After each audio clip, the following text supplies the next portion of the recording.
World cup প্রতিটা দলের স্বপ্ন, প্রতিটা প্লেয়ারের স্বপ্ন। কেরিয়ারের শেষ সময় এসেও প্রতিটা প্লেয়ার একটা হলেও ওয়ার্ল্ড কাপ জিততে চায়। তো সেখান থেকে যদি ব্রাজিলের কথা বলেন, তাদের গল্পটাও ভিন্ন না। প্রতিবারই ব্রাজিল পার্টিসিপেট করে প্রতিটা বিশ্বকাপ জেতার জন্য। হয়তোবা ভাগ্যের কারণে হেরে যায় তাদের পথ চলা।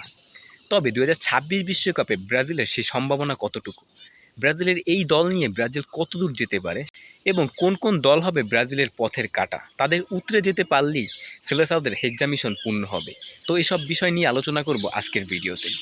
প্রথমত যদি গ্রুপ পর্বের দিকে তাকান, তো এইখানে ব্রাজিলের গ্রুপ পর্ব কিন্তু অনেক কঠিন একটা গ্রুপ, যেখানে ব্রাজিল মরক্কো, স্কটল্যান্ড এবং হাইতির সাথে লড়াই করবে। যেখানে ব্রাজিলকে মরক্কো কিন্তু খুব ভালো একটা চ্যালেঞ্জ জানাবে। এই বাধা যদি উতরে যায় সেলেসাওরা, তবে তাদের সামনে অপেক্ষা করবে গ্রুপ জের রানার্স আপরা। তো সেখানে আপনি দেখতে পারেন হয়তোবা নেদারল্যান্ডস অথবা জাপান। তো এইখানে নেদারল্যান্ডসের সাম্প্রতিক ফর্ম যদি আপনি দেখেন, তারা কিন্তু ইউরোপের খুব ভালো একটা পর্যায়ে আছে এবং রিসেন্টলি কিন্তু ভালো খেলতেছে। আর যদি জাপানের কথা আপনি ভাবেন, তো রিসেন্টলি কিন্তু ব্রাজিল ওয়ার্ল্ড কাপের আগে জাপানের সাথে একটা ম্যাচ খেলছে। ইভেন জাপানের সাথে ম্যাচটা ব্রাজিল হারছে।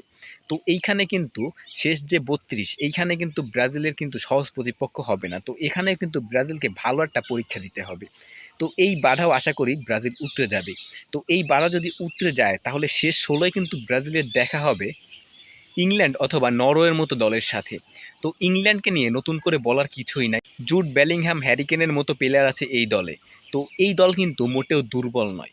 ব্রাজিলের যে কোনো পরিস্থিতিতে কিন্তু ব্রাজিলকে সমস্যায় ফেলতে পারে এই।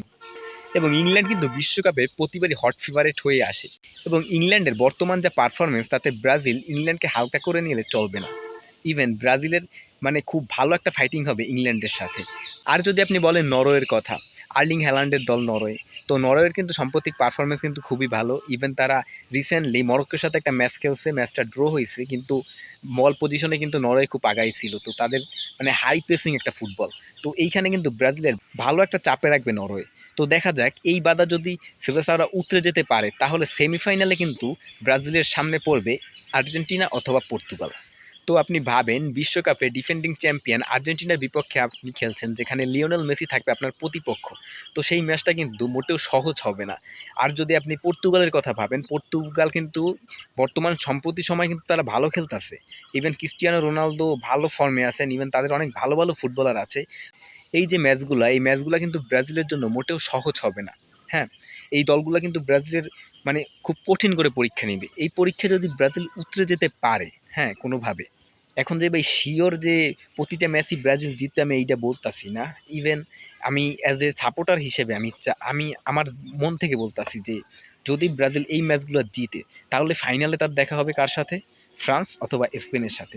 আর ফ্রান্স আর স্পেন নিয়ে বর্তমানে বলার কিছুই নেই। ফ্রান্সের স্কোয়াড, যে বর্তমান স্কোয়াডের দিকে যদি আপনি তাকান, এই স্কোয়াড নিয়ে আপনি প্রশ্ন করার মতো কিছু নেই। হ্যাঁ, তাদের প্রতিটা পজিশনে কিন্তু বিশ্বমানের ফুটবলার।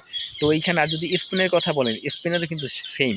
হ্যাঁ, তো এই যে দলগুলোর আমি কথা বললাম, এই দলগুলো কিন্তু বিশ্বকাপে ব্রাজিলের ভালো একটা পরীক্ষা নেবে।